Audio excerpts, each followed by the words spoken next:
just wanted to say something a trend that I'm hearing from all of our conversations today. We always talk about the founders. We kind of put that emphasis on who's the people behind the product and not just the product itself. It's typically when people have startup ideas, they go out and build a lot of tech. Yeah. So it sounds like, instead of being heavy on tech, she just went out and started doing classes. Exactly. No, exactly. And from those classes, getting user feedback and getting inputs and understanding how certain parts can scale. Here we go. Because if you think about it, right, the tech really isn't the product.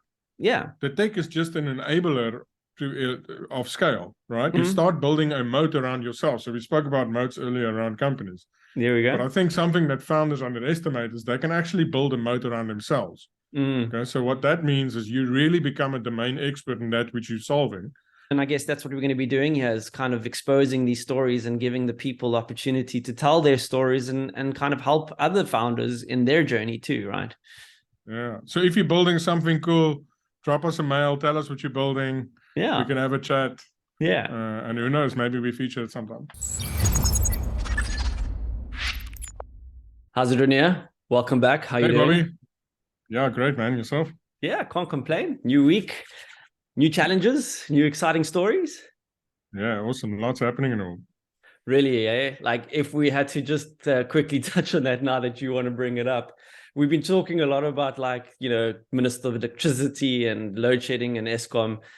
What do you think of Director's little explosive interview he had last week? She's like, what a bombshell. And the follow-up, there's now criminal cases against him to force him to expose the conduct.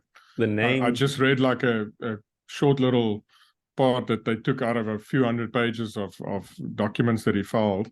And it's crazy. I mean, he says it's been systematic. Eskom's problems has been systematic for 20 odd years, and a lot of it's got to do with corruption. But there's some other things that's got absolutely nothing to do with corruption. It's just the design of Eskom just inevitably led it to fail. The fact that government had to approve all the new infrastructure spending for building new power plants, and government never did that for 10 years. And on the other side, government's enforcing how much people should pay for electricity, which we as consumers are thankful for, but they're saying we're not getting enough money.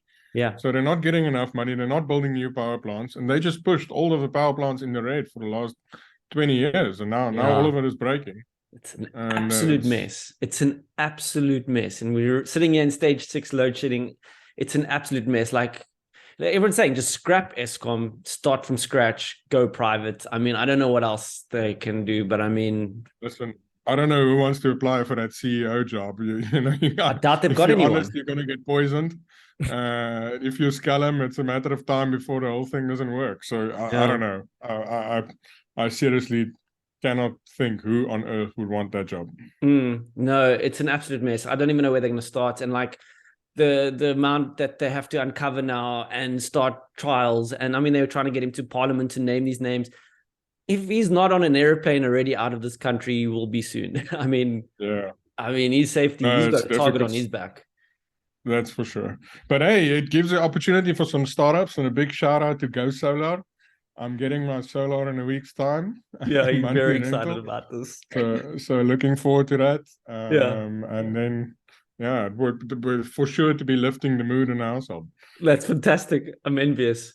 But that's great. And so today, for our listeners and viewers, we thought we could. What we're going to do today is actually talk about some of our favorite startups that are busy in the making. And you've obviously now punted Go Solar, and obviously there's a great trend towards solar, so they definitely should be a shout out. But I don't think they're on our list. But the whole idea is just to kind of identify some of the top startups, because like we discussed last week about the Startup Act, the whole movement, people trying to make it easier for startups to actually be able to become a success in South Africa. There's a lot of red tape, and it's very difficult. And there's some resilient people and entrepreneurs and founders out there that are fighting against the stream to make a success of a startup because they're passionate about what problems they're trying to solve.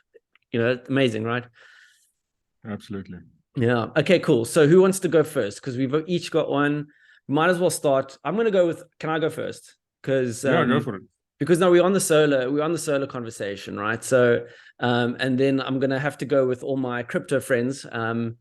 Sorry, Revix. I know you guys are out there and also doing an amazing job in the space, but I've chosen Momint. And And part of the reason why I've chosen Momint, and the reason I'm bringing it up first, is because they've actually partnered with a company to do a solar project. They're getting solar panels put on schools and factories and houses, and people can now invest in those solar panels through a token. I know for a lot of people that aren't into crypto will be like, oh, what is this? And I know AI has taken over all the conversation, but they really are solving a real world problem with the solar and then tokenizing it for people like ourselves that can invest in it and start making, and as an investment, making money out of it, which I think is fantastic. What are your thoughts on Momint and the solar project? I love the idea, and I think something that they solving, when we talk about solar, it can be quite expensive, right? And specifically, if you think about institutions like school, they predominantly use electricity during the day, right? So exactly. if you get solar panels and you can feed into the school's grid directly, the entire school can run off solar, right? So that's the first thing that's really interesting. But schools don't necessarily have the money to pay for that level of infrastructure. Exactly. So, by doing what they're doing, I think they're solving this very practical problem of, making sure schools get electricity all the time, but also at a much cheaper price than buying electricity from Eskom. And they're offering people the opportunity to invest in that and get some returns. Yeah, like we're not even using the word NFT yet, but they're using the NFT for like sort of technology, the base of it, to be able to do this, which is great.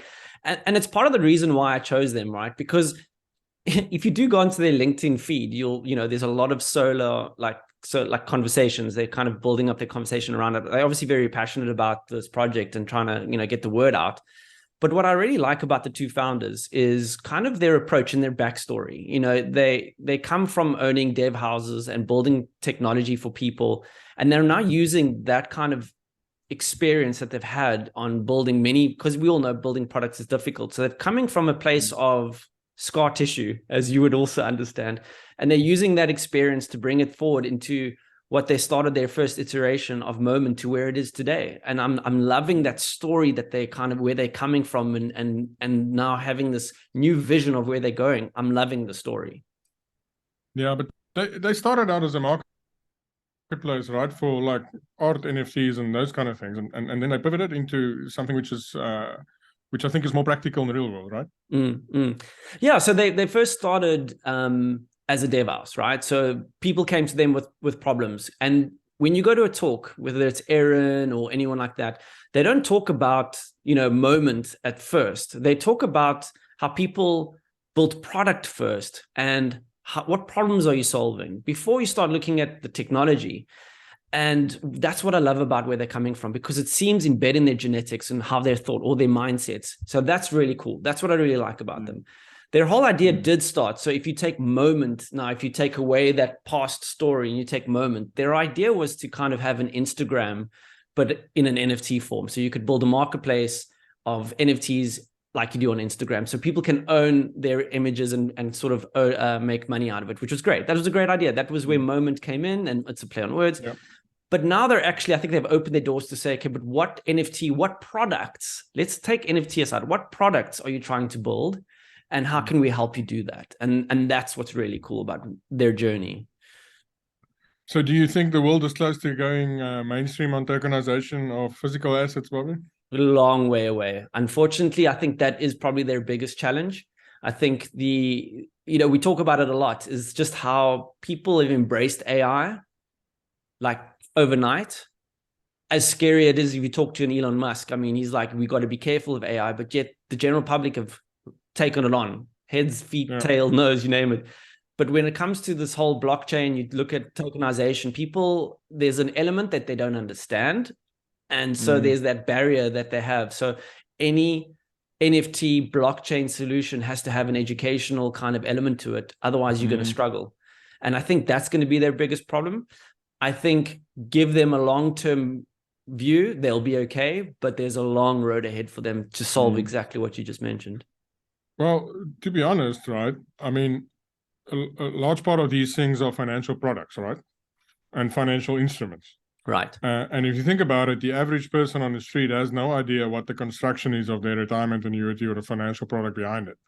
True. Yet they have a broker that convinces them to buy it, right? So perhaps the answer isn't straight educating the man on the street on what blockchain and tokenized digital or tokenized assets are. and what you could do with it. Perhaps the answer lies in building a network of advisors that can go out and sell these products in a regulated way. Yeah. And I think as soon as that happens, we're going to see mainstream adoption of Note.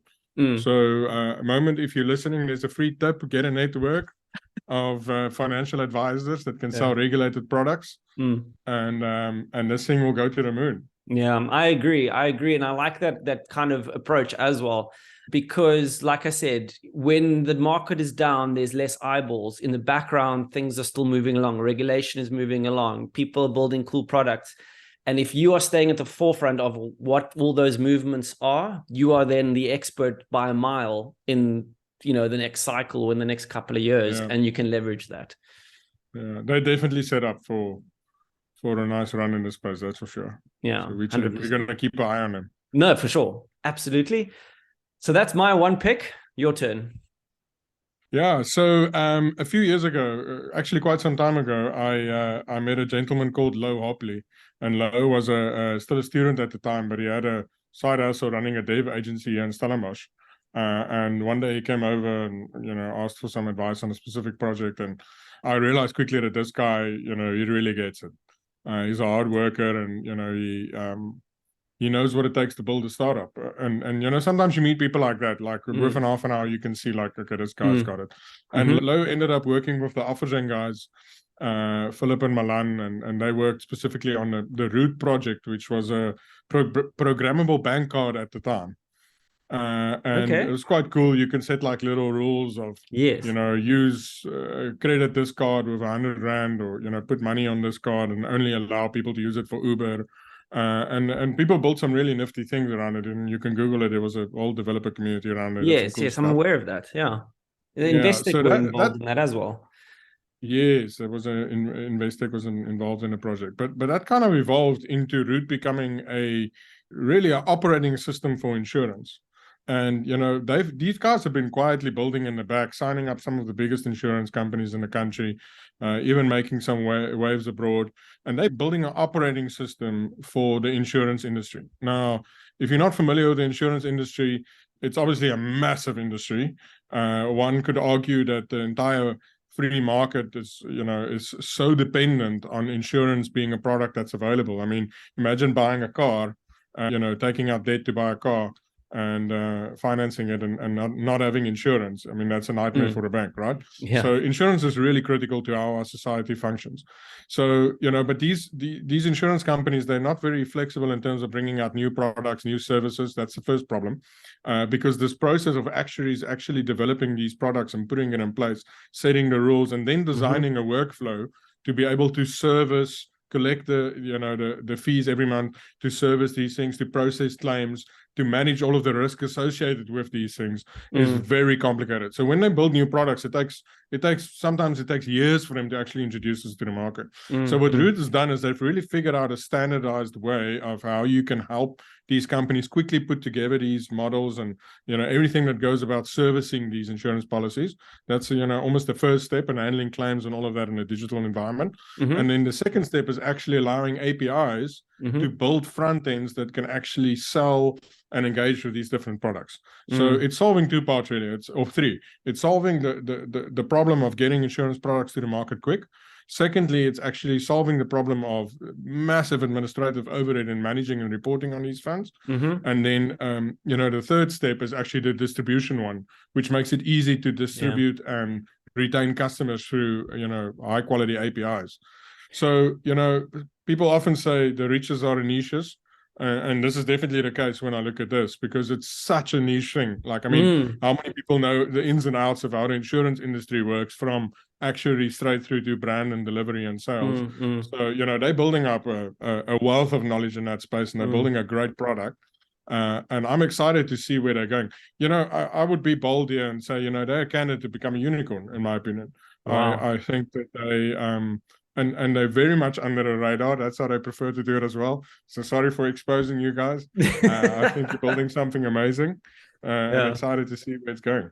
So in essence, what you're saying is they're building the engine room in the back, and it's going to come down to like the individual company, so B2B, that will then differentiate themselves on the front end, and they're a customer service using their engine, right?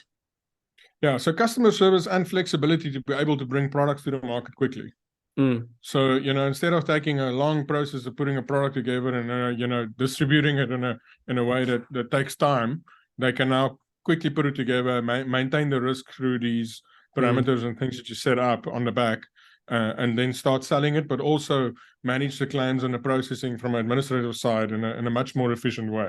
So products to market quicker, better customer service, and better scale, like they can reach more people through the digital channels.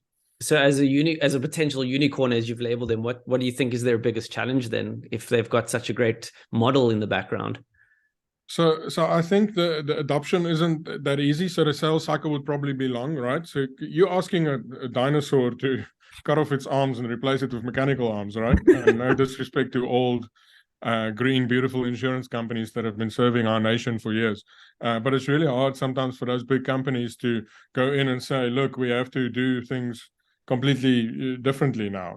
We have to rip out what we do in our call center and put in this new operating system. So which is a problem, but it's also an advantage, right? Because there's a moat around people who offer services in that space. So because once you're in there and it works and it's servicing your customers, you ain't going to get out of there because another guy has to go through the same effort to sell, right? So I think sales and distribution is going to be probably the biggest challenge. And also the model works well at scale, right? They haven't, I'm not sure. I haven't spoken to them recently. I don't know the ins and outs and the numbers. They're working with some big insurance brands in South Africa. Question remains, if they work with most of them, does it scale enough to make it a unicorn? I doubt it. I believe they're going to have to expand and move up to the rest of the world. And insurance regulation differs per country, right? And that's often where things become difficult to scale, because you need to have a team that understands the stuff locally in the market, as well as a team that is successful in sales and distribution in an area. Now, anybody that's tried to launch in a different country, how difficult sales is. If you now also have to do with regulation and a long sales cycle, that's really hard to do. But, if I'd back anyone to do it, it is the team at Ruyter, and I think they'll figure it out. They're one of those teams that look like they're moving slowly, but they're actually moving fast, right? So they're not trying. They don't announce they're going into a territory and then blow a lot of money. They slowly, methodically, and pragmatically move into area and a space. Very strategic. So I think some exciting stuff happening there, and there's not a lot of companies in that space. It's a very, very unique kind of offering. So you mentioned a word, and I think I want to just double down on it for a second. You used the word moat, and I know that those are kind of words that if you're not in the know, you might not understand it. What would you describe as a moat? Well, the best way to describe it is in the children's stories or the storybooks we read, there'll be a castle with a moat around it filled with crocodiles. And, moat is pretty much that. When you have a customer and use inside their castle, for anybody else to come into the castle, they have to get over the moat. And if we don't let the drawbridge down, they ain't going to come in here. Yeah. So a good example of that is a high cost to switch over. So if someone has to switch off systems and, implement a system, and, there's a lot of customization that is involved in getting the system set up. There's a lot of training for staff. Training is probably the most expensive thing out of all of it. If you've got a call center of 500 to 1,000 people and you need to train them on new product using that is way more expensive than most people think. To get that customer experience, down really well, because you have to pay people salary while they do training, and you're not getting any output for it, whilst your old business needs to run. So it's really expensive to do that. So once you get in there and your software runs and people use it, for a competitor, they need to bring forth a real compelling case in order for your customer to decide to throw you out and get them in. Yeah. Which is often not economically viable, which means you sign up a customer and you've got them for life. Exactly. So it's that competitive advantage that you have, that it's very difficult for a competitor to come in there and break what you've already got in place. And you've used an example as a call center, which is cool. So if that's what investors look at, whether it's looking at Google, what's their moat, versus a startup that's coming through the ranks. Like, what is their moat? What differentiates them against the competitors that's going to keep them competitive and viable throughout all the storms that come through with starting up? Okay, cool. So we're 2 down with the definition. Do you want to go? I'll do the last one. So you do the next one. What was your Yeah, sure. second? So I met Mark Gregory some time ago, and he's got a startup that he started, I think, at the beginning of COVID or somewhere in COVID, called Ollie.health. And the idea really is to offer counseling for remote workers in, startups or tech-minded companies. But what struck me from Mark is that, also in the first half an hour, I realized, okay, this guy, he gets startup. It's not his first startup. I think he's still in his 20s and he's already had an exit. Wow. He built a startup in Stellenbosch and he managed to get an exit. Which Nice. I thought was pretty impressive for a 20-year-old. He kicks himself going, it could have been much bigger. But anyway, I think that is driving him to make a big second impact. So Ollie recently raised some funding from Launch Africa, which is really going to set them up and grow. But they've got some amazing customers on board. They've got Offizen on board. They've got quite a few other big brands on board. So they've been growing really nicely. And the thing that I like about it is, there's a lot of service offerings that are offering counseling and Yes. these kind of services, but they're really starting it from a community and the end user point of view. So I know they spend a lot of time online in forums, chatting to people, engaging. I really understanding like what is the actual need, and they're building out their product that way. So it started out as counseling. They now have little short training tips on how to deal with stress. I see they've got a little short about Graham Smith explaining about coping with under high pressure, and they're going to build that out.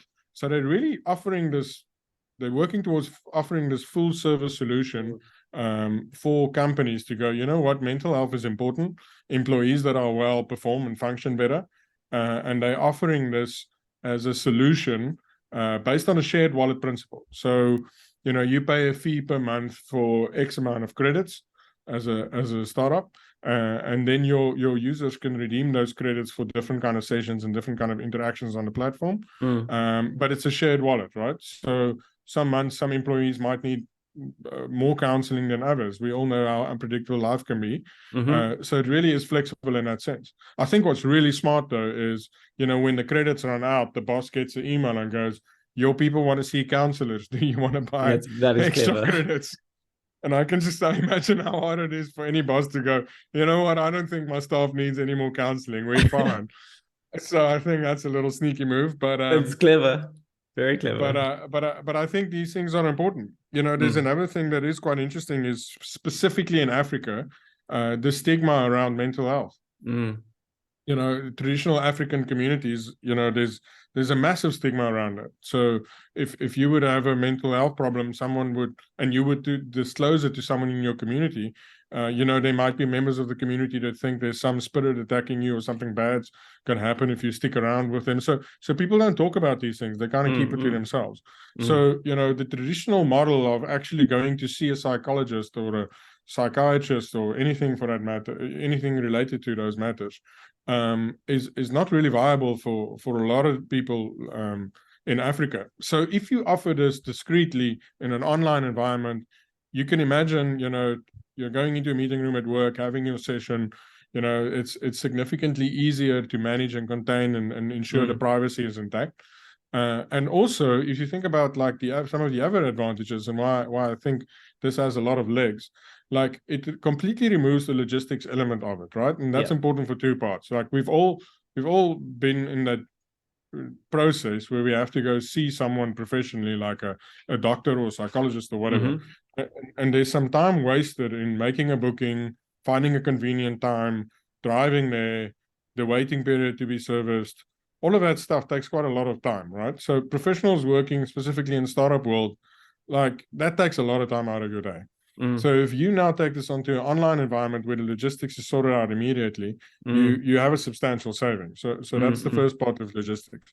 The second one is you can now get counselors from anywhere in the world with any kind of speciality or qualification to service very specific needs in different parts of the world without being close to each other. Now, you can tell me we can do that on Zoom. Sure, we can. But Zoom doesn't do it for me. If I don't find a psychologist online or the coach or the person that can offer the specific support, then simply that cannot happen.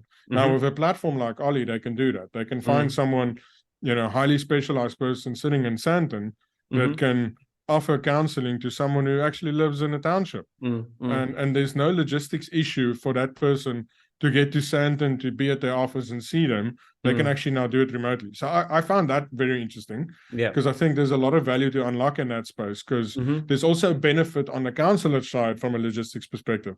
They don't need a practice. They don't need a receptionist. They don't need all of those things. So they can significantly reduce the time of, the cost of service. And because a platform like this can fill their schedule per day, the cost per consult can also come down. Right. So instead of having to charge a certain fee and, maybe do 4 to 6 consults a day, and then, have a break-even point which pays for the office, the secretary, the bill collection, all of that stuff, they can reduce that, so they can make do with, 4 consults at a lower price and still make more money. Right. So we're getting what is happening. We're essentially offering more value to the end user. We're not extracting value in this process and offering it to a landlord or a collection service or whatever. We're bringing in a platform that fulfills all of that for us, right? And then we give more value to the end user. And those are the kind of startups which I'm really excited about, because you can see how more people will use it at a lower cost point, which just blows up the size of the market, and gives it a real advantage to be a massive company. I also like the fact that they are a B2B, right? So they're very cleverly positioning themselves, as a B2B, selling to these scaling startups, which, often those people are working in a high pressure environment. And, they like tech, they like new things, they like offering their people benefits. And I think it's a really good place to scale. They are, or to launch into, they are breaching out into B2C as well, which is harder. I remember when SnapScan had to go mainstream in the TV ads, like, my jaw dropped just hearing how much it costs to do a above-the-line marketing campaign for a B2C company. It's hectic. It's a significant amount of money. To go through the same pain. But B2B makes sense, because you're selling to a few select people, but you get a lot of customers. So the thing that I can't not think about is the risks. So if I think about risks, I'm thinking of the vetting of these counselors. I feel like that's quite a big risk. And then also, what if the wrong advice takes place? What kind of liability would Ollie have if something was connected that happened to a patient or whatever, because of advice that came through on the app? Yeah, so that's something that I'm not sure how well it scales, but I know that they are fully aware of this challenge, because the success of the platform is really built on whether or not it can manage the risks when it comes to those things. So I know they're actively working on it. The vetting is also something that is probably an ongoing process. And it's something that, will probably, if you can figure out how to do that at scale, and figure out how to monitor at scale, that everything is, running the way you would like it to run, then obviously, then I think the opportunity is massive. I'm also interested to actually see how these companies will start to introduce AI, right? So on two fronts. So we're thinking on the one side, like 20 minutes, but we got there. AI, sorry. How do you there's 2 parts to it. So the one is you can use AI to monitor conversations, right? Because we don't want people to listen in on these conversations, right? But if you say, look, we've got a closed off box that has AI that's just going to listen on what you're talking about, and this AI is listening for cues of certain things, right? So it's got a sensitivity built in that goes, okay, when the conversation heads this direction, then just flag it, and then someone can follow up or whatever. I think there's something there. The other thing is AI in the use of diagnostics. Now, if you go to ChatGPT and you say, act like a life coach and ask me questions, but don't give me advice. Ask me questions, don't give me advice around, and through leading me in questions, help me figure out the point of my life. Okay. So I'll ask you your first question, right? And then it's really good. It's actually not bad. It takes 5 or 6 questions. And then after a while, in your head, you've structured, that which you're thinking about. So it's funny how and most of the cases, if you think about it, like that's what a lot of counselors do, right? That's what a lot of coaches do. They just help you compartmentalize all of the information so that it makes sense for you, so you can figure out what is the best for you to do. They don't really tell you what to do. They kind of make you realize what you should be doing. Right? And I exactly. think ChatGPT can do that to a certain extent. Obviously not as good as a human being, and it lacks the empathy to be situationally aware of what's really going on. So please don't use ChatGPT as a counselor or your psychologist. Go see your psychologist.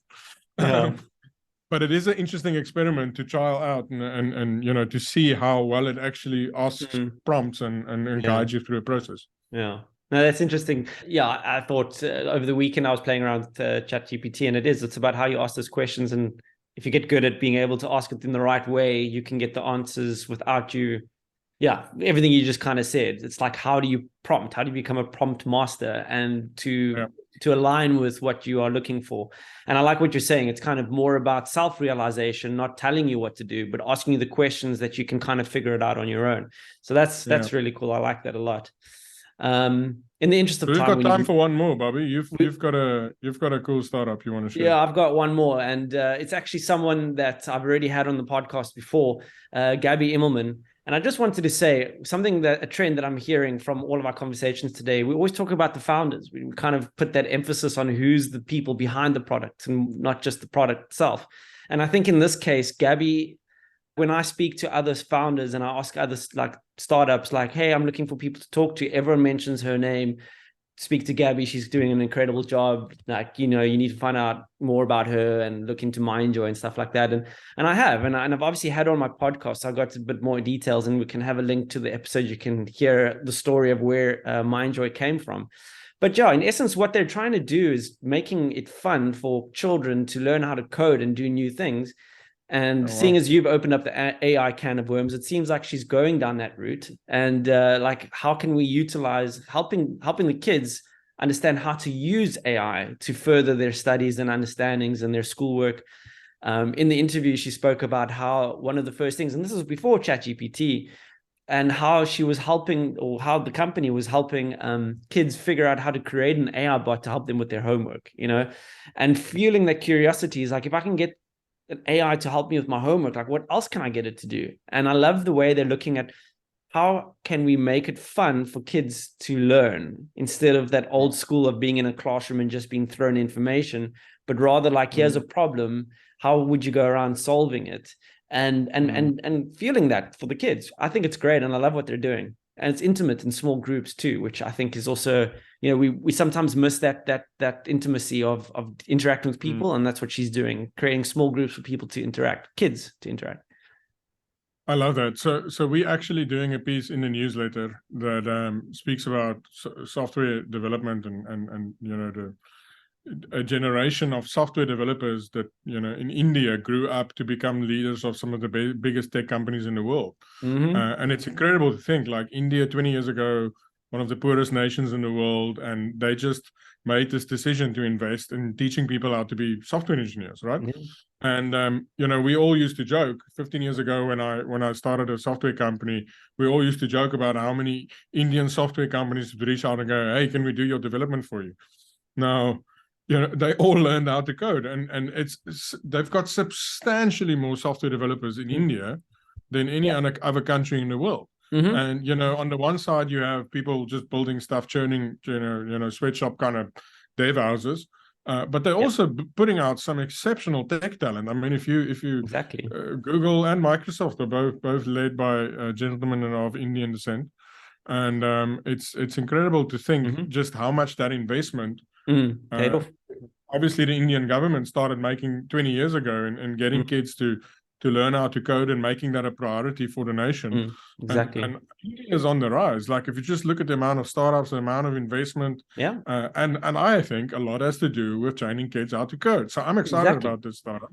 But how does it work? I'll be like, is it an app? Is it what does Mindjoy do? Well, I think from a Mindjoy point of view, if I understand it correctly, I don't think it's an app per se, but it's more of you sign up for it and it becomes like an online class that you can sign up for. And then they'll have like Zoom meetings with the kids and kind of have a facilitator that guides these kids, gives them the problems to solve, and they kind of do it together in a fun, exciting way. So it's more like sign up. It's kind of like a school. And from when I last saw, I bumped into Gabby recently, and she says that the demand is growing incredibly. She's actually struggling to keep up with the demand, which tells you that she's hitting a node on solving something that parents want. Because there's also the thing, like you just said, like we don't have the feeding system as like an India now has of bringing these kids and training them. I mean, there's a stat about how many engineers are produced in each country. I think it's China, then India, blah, blah. South Africa's right at the bottom. And it's a real problem. And I think, what I also like about what she's doing is that she's starting from the scratch. She's doing this empirically, so she started these Zooms, she's getting the kids on there and they're doing these lessons together and stuff, learning by doing, and then building the product around that. She's obviously bringing this AI layer that's obviously a great timing considering what we're busy going through right now. Yeah. And I think that's what I like about the way she's going about it. She's going to build this platform to a point where it is some form of an app.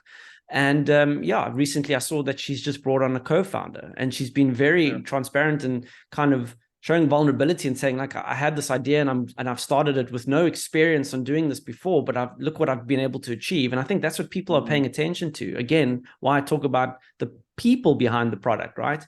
And so I'm excited for where the future is. I think it's still very early days. I think when I first interviewed her on the podcast, she wasn't looking for investments or anything like that at that stage, still that early. So she's got high demand, she's building traction, she's solving problems, people are seeing it, the kids are loving the product. And like you just said, there's a massive need for it. So I think the future is bright for her. It's still early days. You know what I love about it? Yeah. It's typically when people have startup ideas, they go out and build a lot of tech. Yeah. So it sounds like, instead of being heavy on tech, she just went out and started doing classes. Exactly. No, exactly. And from those classes, getting user feedback and getting inputs and understanding how certain parts can scale. Here we go. Because if you think about it, right, the tech really isn't the product. Yeah. The tech is just an enabler of scale, right? Yeah, exactly. So if you think about it, 50 years ago, a lot of businesses ran without any tech, right? So they serviced and they solved certain problems, right? But they couldn't do it at scale because of tech. They didn't have tech. So now we've got tech. The only thing that your app or your website or your web platform is supposed to do, it's supposed to enable scale. You can now reach more people, service more people, but you cannot necessarily scale every single thing, right? Exactly. So that's why what she does is so interesting for me, because obviously starting it from the user side, you start building a moat around yourself. So we spoke about moats earlier around companies. There we go. But I think something that founders underestimate is they can actually build a moat around themselves. Okay, so what that means is you really become a domain expert in that which you're solving. And for anybody to compete on that level of understanding about the problem you're solving, they have to go through the same pain you went through. Yep. So they have to do all of those classes, or they have to sit with all those insurance companies, or they have to do all those counseling sessions, or they have to, launch all those NFT projects. So, so founders, one of the biggest weapons they have, I believe, is really just building a moat around themselves by learning as much as possible and immersing in the problem. So don't get away from the problem you're solving as a founder. Stay really close to it. And become, get your 10,000 hours on it. There we go. Exactly. Yeah. Wow. I mean, you came up with the concept of today's episode, and I've thoroughly enjoyed it. So thank you for bringing that concept to us. I've enjoyed it, and lots to pay attention for. And listen, these four are only just a drop in the ocean. There are many other startups that we could mention that also deserve a mention, and what they're trying to solve in this climate that we have at the moment. So yeah, stay tuned. And I guess that's what we're going to be doing here, is kind of exposing these stories and giving the people the opportunity to tell their stories and kind of help other founders in their journey too, right? Yeah. So if you're building something cool, drop us a mail, tell us what you're building. Yeah. We can have a chat. Yeah. And who knows, maybe we feature it sometime. 100%. So on that note, Ranier, thank you very much again. It's good to have you, and we'll catch you next week. Thanks, Bobby.